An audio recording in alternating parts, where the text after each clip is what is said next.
ada jenazah yang, yalah kalau kita nak sebut jenazah yang hampir kompos ya, jenazah yang sudah lama ni, kadang-kadang kita dapat dalam keadaan yang pelbagai lah, dengan baunya yang kita faham macam mana kan. Jadi itulah cabaran sebenarnya. Ada yang dalam keadaan yang kebun disebabkan kematian, mungkin lemas.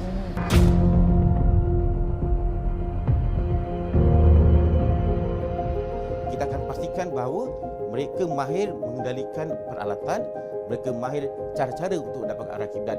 Sebab apa? Sebab kita takut bila mereka diberi kiblat nanti, takut arah kiblat yang mereka beri salah daripada sebenarnya. Sebab itu kita meletakkan beberapa kaedah, beberapa aturan untuk mereka terlibat dalam ahli suatan falak tersebut untuk menjalankan perkhidmatan arah kiblat di rumah-rumah kediaman.